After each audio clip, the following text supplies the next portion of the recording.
শিক্ষার্থীরা, আসসালামু আলাইকুম। আশা করছি তোমরা সবাই ভালো আছো। তোমাদের সাথে আছি আমি আমিনা বেগম, সহকারী অধ্যাপক, পরিণতি সুশাসন, ন্যাশনাল আইডিয়াল কলেজ, ঢাকা। পরিণতি সুশাসন বিষয়ে অনলাইন ভিত্তিক নবম ক্লাসে তোমাদেরকে আবারও স্বাগত জানাচ্ছি। আজকে আমি পরিণতি সুশাসন প্রথম পত্রের অধ্যায় 6 রাজনৈতিক দল নেতৃত্ব সুশাসন এই চ্যাপ্টারটি নিয়ে আলোচনা করব। তোমরা নিশ্চয়ই ইতিমধ্যে শুনেছ আগামী 13 জুলাই থেকে অনলাইনে এমপি পরীক্ষা শুরু হচ্ছে। আজকে আমি যে চ্যাপ্টারটি নিয়ে আলোচনা করব অধ্যায় 6, এটি কিন্তু এমপি সিলেবাসে দেওয়া হয়েছে। যদিও আমি এই চ্যাপ্টারটি নিয়ে ইতিপূর্বে আলোচনা করেছি, তারপর তোমাদের পড়ার সুবিধার জন্য আমি আজকে আবার এই চ্যাপ্টারটি নিয়ে হাজির হয়েছি তোমাদের সামনে। তাহলে চলো দেখি আজকে আমরা কী বিষয় শিখব। প্রথমে জেনে নিই। 1 নাম্বার রাজনৈতিক দল 1 বা 2 বা 3-এর জন্য ইম্পর্টেন্ট। 2 নাম্বার উপদল, এটি 1 বা 2-এর জন্য ইম্পর্টেন্ট। 3 নাম্বার চাপ সৃষ্টিকারী গোষ্ঠী, এটি 1 বা 2 বা 3-এর জন্য ইম্পর্টেন্ট। 4 নাম্বার রাজনৈতিক দলের কার্যক্রম, এটি 3 বা 4-এর জন্য ইম্পর্টেন্ট। 5 নাম্বার রাজনৈতিক দলের বিভিন্ন রূপ, এটি 1 বা 2-এর জন্য ইম্পর্টেন্ট। 6 নাম্বার নেতৃত্বের ধারণা ও প্রকারভেদ, এটি 1 বা 2 বা 3-এর জন্য ইম্পর্টেন্ট, অনেক সময় এমসিকিউতেও আসে। 7 নাম্বার নেতৃত্বের গুণাবলী, 3 বা 4-এর জন্য ইম্পর্টেন্ট। 8 নাম্বার এনজিও, এটি 1 বা 2 বা 3 বা 4-এর জন্য ইম্পর্টেন্ট। 9 নাম্বার আমাদের লাস্ট যে টপিক, তুলনামূলক আলোচনা, রাজনৈতিক দল ও চাপ সৃষ্টিকারী গোষ্ঠীর মধ্যে, এটি 4-এর জন্য ইম্পর্টেন্ট। প্রথমে আমি আলোচনা করব রাজনৈতিক দল নিয়ে। রাজনৈতিক দল একটি সংঘবদ্ধ জনসমষ্টি যারা একই আদর্শে বিশ্বাসী হয়। এটি সুসংগঠিত, শক্তিশালী ও ব্যাপক। এটি সামগ্রিক রাজনৈতিক সংগঠন। এটি নির্দিষ্ট নীতিমালা প্রণয়ন ও বাস্তবায়ন করে থাকে। এটি জনগণের সমর্থন আদায়ে কাজ করে থাকে। এটি দলীয় স্বার্থ সংরক্ষণ করে, জাতীয় স্বার্থ সংরক্ষণ করে, নিয়মতান্ত্রিক পন্থায় প্রচার প্রচারণার মাধ্যমে এটি ক্ষমতায় আরোহণ করে থাকে। এটি রাজনৈতিক দলের অন্যতম লক্ষ্য বা উদ্দেশ্য। রাজনৈতিক দলের সকল কার্যক্রমে কিন্তু প্রকাশ্যে সম্পাদন হয়ে থাকে।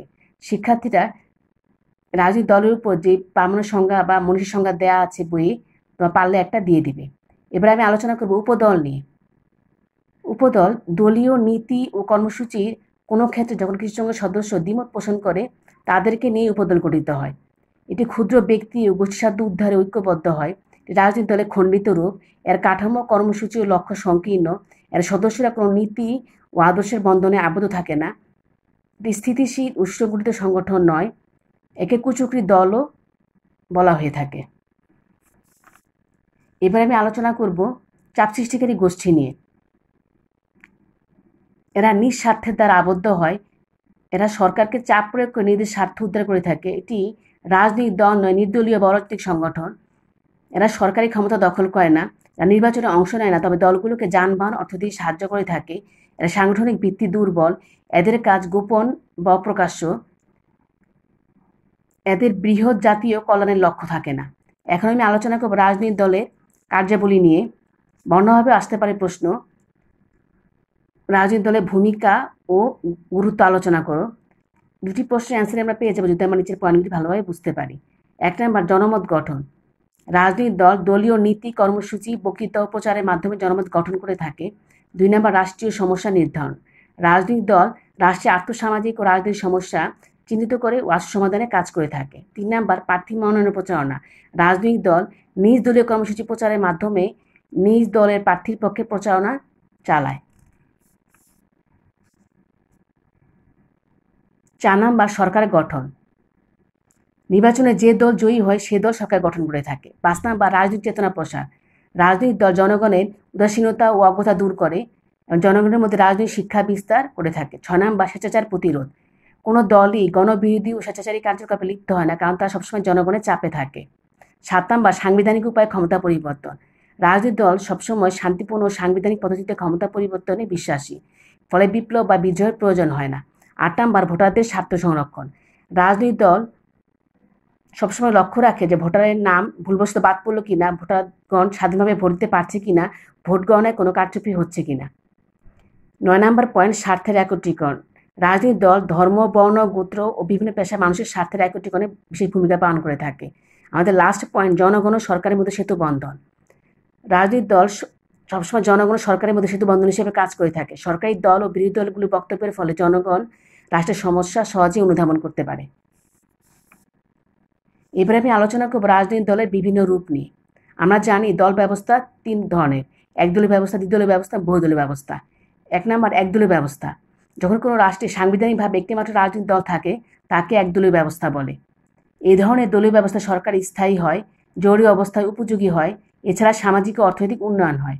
তবে রাজনৈতিক শিক্ষা বিস্তার হয় না, মত প্রকাশ স্বাধীনতা থাকে না, বিপ্লবের সম্ভাবনা থাকে। এবার 2 নম্বর পয়েন্ট, দ্বিদলীয় ব্যবস্থা। যখন কোনো রাষ্ট্রে প্রধানত দুটি দলে প্রাধান্য থাকে তাকে দ্বিদলীয় ব্যবস্থা বলে।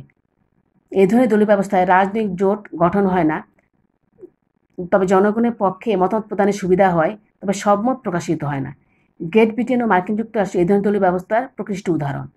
3 নম্বর বহুদলীয় ব্যবস্থা। যখন কোনো রাষ্ট্রে দুটির বেশি দল ক্ষমতা লড়াইয়ে কার্যকর ভূমিকা পালন করে তাকে বহুদলীয় ব্যবস্থা বলে। এই ধরনের দলীয় ব্যবস্থা সম্মিলিত সরকারের গঠনের সম্ভাবনা থাকে, এতে জনমত প্রকাশিত হয়, স্বৈরাচার প্রতিরোধ হয়, রাজনৈতিক শিক্ষা বিস্তার হয়, তবে সরকার স্থায়ী হয় না, দুর্নীতি বৃদ্ধি পায়, সামরিক হস্তক্ষেপের সম্ভাবনা থাকে, অনেক সময় রাষ্ট্রে বিশৃঙ্খলা সৃষ্টি হয়। এবার আমি আলোচনা করব নেতৃত্ব বিষয়টি নিয়ে। নেতৃত্বকে ইংরেজিতে বলা হয় লিডারশিপ। এটি এসছে ইংরেজি লিড থেকে, যার অর্থ চালনা করা, পথ দেখানো বা নির্দেশ প্রদান করা। যিনি সবকিছু পরিচালনা করেন তাকে নেতা বা লিডার বলা হয়। সাধারণ অর্থে নেতার গুণগুলোকে নেতৃত্ব বলে। পণ্ডিত ভাষায় নেতৃত্ব মানে হচ্ছে কোনো ব্যক্তি বা কোনো দলের নেতা কতখানি গুণের অধিকারী, অন্যকে কতখানি প্রভাবিত করতে পারে, সমাজের ইপ্সিত লক্ষ্য অর্জনে অন্যদের কতখানি উদ্দীপ্ত করে। এবার আমি আলোচনা করব নেতৃত্বের প্রকারভেদ নিয়ে। নেতৃত্ব প্রধানত 4 প্রকার। 1 নম্বর বিশেষজ্ঞ সুলভ নেতৃত্ব। যখন কোনো ব্যক্তি জ্ঞান, শিক্ষা, দক্ষতা, সততা, সুনাম প্রভৃতির মাধ্যমে অপরকে আকৃষ্ট করে, এ ধরনের নেতৃত্বকে বলা হয় বিশেষজ্ঞ সুলভ নেতৃত্ব। 2 নম্বর রাজনৈতিক নেতৃত্ব। যখন কোনো ব্যক্তি তার কাজ দ্বারা, ত্যাগ-তিতিক্ষা দ্বারা জনগণের আস্থা অর্জন করেন তাকে রাজনৈতিক নেতৃত্ব বলা হয়। 3 নম্বর সম্মোহনী নেতৃত্ব। এ ধরনের নেতৃত্ব সাধারণত আমরা দেখি ব্যক্তি তার বক্তব্য ও কাজ দ্বারা জনগণকে সম্মোহিত, অনুপ্রাণিত, উদ্বুদ্ধ করে থাকে, ফলে জনগণ অন্ধ আবেগে আপ্লুত হয়। একে জাদুকর নেতৃত্ব বলা হয়ে থাকে। প্রশাসনিক নেতৃত্ব। অফিস আদালত, কলকারখানায় প্রশাসনিক কর্মকর্তা ঘিরে এই ধরনের নেতৃত্ব গড়ে ওঠে। এবার আমি আলোচনা করব নেতৃত্বের গুণাবলী নিয়ে। প্রথম পয়েন্ট, ব্যক্তিত্ব। নেতাকে অবশ্যই ব্যক্তিত্ব সম্পন্ন হতে হবে। চরিত্রের মাধুর্য, নমনীয়তা, তেজস্বিতা প্রভৃতি গুণ নেতাকে ব্যক্তিত্বের অধিকারী করে তোলে। 2 নম্বর বুদ্ধিমত্তা। নেতাকে অবশ্যই বুদ্ধিমান হতে হবে, কারণ কোনো বুদ্ধিহীন নাগরিক নেতা হতে পারেন না। 3 নম্বর মানসিক ও দৈহিক সুস্থতা। নেতা হতে হলে তাকে অবশ্যই শারীরিক ও মানসিকভাবে সুস্থ হতে হবে, কারণ শারীরিক ও মানসিক সুস্থতার উপরই তার কর্মদক্ষতা নির্ভর করে। 4 নম্বর অভিজ্ঞতা। নেতাকে অবশ্যই অভিজ্ঞতা সম্পন্ন হতে হবে। নেতার সাফল্য ও অসাফল্যের উপরই জাতির সাফল্য ও অসাফল্য নির্ভর করে। 5 নম্বর শিক্ষা। নেতাকে অবশ্যই শিক্ষিত হতে হবে। তাকে বিভিন্ন জাতীয় ও আন্তর্জাতিক বিষয়ে জ্ঞান রাখতে হবে। তাই জ্ঞান অর্জনের জন্য নেতার থাকবে গভীর আগ্রহ। 6 নম্বর দূরদৃষ্টি। নেতাকে অবশ্যই দূরদৃষ্টি সম্পন্ন হতে হবে, কারণ নেতার দূরদর্শিতার উপরই জাতির ভবিষ্যৎ নির্ভর করে। 7 নম্বর কঠোরতা, কোমলতা। নেতা প্রয়োজন বুঝে কঠোর হবে এবং প্রয়োজন বুঝে কোমল হবেন। নেতার চারিত্রিক বৈশিষ্ট্য থাকবে। 8 নম্বর বাগ্মিতা ও উত্তম শ্রোতা। নেতা ভালো বক্তা হবেন এবং উত্তম শ্রোতা হবেন, তিনি জনগণের কথা শুনবেন। 9 নম্বর দায়িত্ববোধ। নেতাকে অবশ্যই দায়িত্ব সম্পন্ন হতে হবে এবং তার দায়িত্ব সম্পন্নর বা দায়িত্বশীলতার উপরই জাতির উন্নয়ন নির্ভর করবে। 10 নম্বর আত্মসংযম। নেতা অবশ্যই আত্মসংযমী হবে, অপরের মতামতকে সহজভাবে মেনে নেওয়ার ক্ষমতা তার মধ্যে থাকতে হবে। 11 নম্বর নিরপেক্ষতা। নেতা অবশ্যই নিরপেক্ষ দৃষ্টি সম্পন্ন হবেন, তিনি জাতি, ধর্ম, বর্ণ নির্বিশেষে সবার বক্তব্যই শুনবেন এবং সবার জন্য সমানভাবে কাজ করবেন। আমাদের লাস্ট পয়েন্ট 12 নম্বর কথা ও কাজের মিল। নেতা অবশ্যই তার কথা ও কাজে মিল রাখবেন, তিনি জনগণকে মিথ্যা প্রতিশ্রুতি দিবেন না এবং তার প্রতিশ্রুতি বাস্তবায়নে সবসময় কাজ করবে। আমাদের লাস্ট টপিক এনজিও, যেটাকে আমরা বলি নন গভর্নমেন্টাল অর্গানাইজেশন।